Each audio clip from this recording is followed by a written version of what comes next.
Over the years on the Sky at Night, Patrick always tried to steer us on which telescopes we should get and what to use them for. Well, as you can see, we're doing this programme from my home in Selsey, where I've got an old thatched house within sound of the sea. And in the garden, I've set up my two telescopes, the big ones, a reflector inside a run-off shed and another one inside a dome. And it's from here that I carry out my own observational work. His telescopes were for the advanced astronomer, but he also had lots of advice for the beginner. I'd like to begin by showing you my own first telescope. Here it is. It's a 3-inch refractor, and I had it when I was a boy of 11, and that goes back to 1934. It wasn't new then. I think it must have been built around about 1910. And I call it a 3-inch refractor because it collects its light with a lens or object glass 3 inches across. I'm very refractor-minded. They give lovely, crisp images. And, of course, I am essentially an observer of the moon and planets, so I like refractors. But if you're interested more in star clusters, nebulae, and what we call deep sky work, I think probably the reflector is the better. That advice is still good today.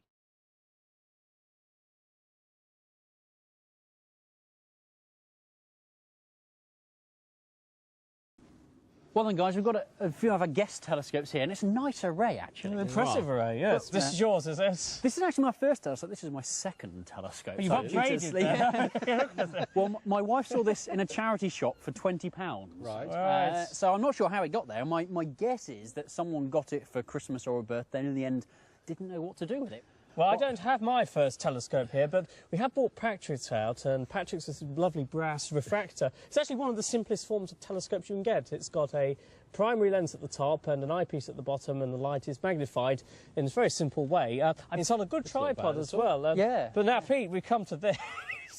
Why don't you tell everybody what this is? I saw that and I thought that he'd been catching lobsters, because it doesn't look like it catches photons to me. You were just so rude about stuff. My first ever telescope was actually a 40mm refractor, so that's quite a small refracting telescope. But I really wanted to go bigger, and I couldn't afford it. So at the end of the day, I decided to make my own. Right. And this is all that's left of it. I think the first deep sky object I ever saw through that telescope was the Ring Nebula. Well, hopefully we'll be able to show our newcomers some interesting stuff later on. It does look like it's going to clear, doesn't it? I think it will, What do you think? Should we take... Go on, do that optimistic thing you do when we're camping and it's awful and you say it's going to clear. I think it's going to be fine. There you go, you're Oh, might as well go in now then. Right, yes, good. Well, let's hope for clear skies later.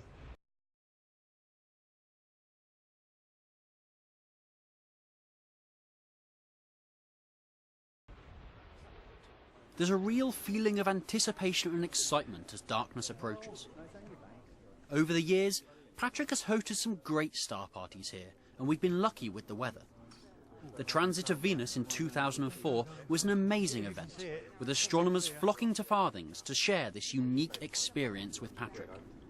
And we're about to see something that no one now living has ever seen. So let's hope the skies stay clear. But Patrick has not always been lucky with the weather. His live show for the 50th programme of the Sky at Night put him off observing on live TV for some time. I can't see one single star. Can you, George, anywhere? Any luck? No, I must be able to see it before I can get on to it. That's the trouble, of course. Yes, there is the moon. I can see it for the moment. No, it's gone again. It's gone. Yes, and there is Saturn for the first time on direct television. Is it gone?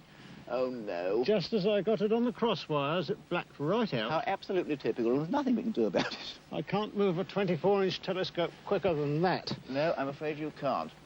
Let's hope we're a bit luckier with the weather tonight. Back in Patrick's garden, we are waiting to show everyone how to use their telescopes, but the skies have been teasing us with clouds. Finally it clears, and Paul has got all excited. The sky's really delivering for us now, and on Jupiter there's something rather special tonight. Can you make out the great red spot? Yes, I can. It's amazing. It's absolutely the best view I've ever had. And to think that that spot is sort of three times the size of the Earth, you can see just how large Jupiter is compared to the Earth. Once you've been looking at Jupiter for a while, the colours are quite spectacular. Are you finding any colour there? Yes, definitely. And, you know, with my telescope, which is smaller, I don't see colour. And so this is wonderful. I've never seen this much detail. The advantage of a computerised go-to mount is that you can find faint objects in the sky quickly and easily. We have to make sure the telescope is aligned with the sky. To do that, we pick out some bright stars and check the telescope is looking at them. I've come to give... The sky, as they say now, Derek, is your oyster. So I will hand over the paddle to you, and you can pick anything you want in the sky. And in theory, your telescope will Find it. Will find it. So Absolutely, it's great stuff. Danny wants to learn how to find objects by star hopping. So we are switching off the sky sat-nav, and I am helping her to find M35, the lovely star cluster in the constellation of Gemini the Twins. Oh, there we go, yeah. You got the two stars? I think I do. Do you want to have a check? Yeah, sure. Let's have a look through there. Yeah, you definitely got them. Yeah. So now you need the scope to go up and slightly round to the right. Okay. And what am I looking for? It's a little cluster. It looked like a little hazy patch. Oh goodness, yeah. Okay, now I know what I was looking for. That's fantastic, yeah. Lots and lots of stars. Yes, lots and lots of stars, yeah. Well, it's tricky to find, but I got there. And it gets easier every time Yeah. you do it. You learn that pattern of stars. Yeah. And you'll remember how tricky it was. Yes. And then you'll do it again, and it will get a lot easier. That's brilliant. Thank you very much. That's a pleasure. Yeah, it's been great actually tonight seeing people get started, and the best thing was seeing people make mistakes, because it is hard when you make a start course it into is, yeah. and then getting them sorted out, persevering. We all made mistakes when we course. started out. We're I'm fairly, still doing it now. we're fairly competent now, but we did make a lot of mistakes. But it was also interesting to see how excited they were when they were overcoming those mistakes and solving them.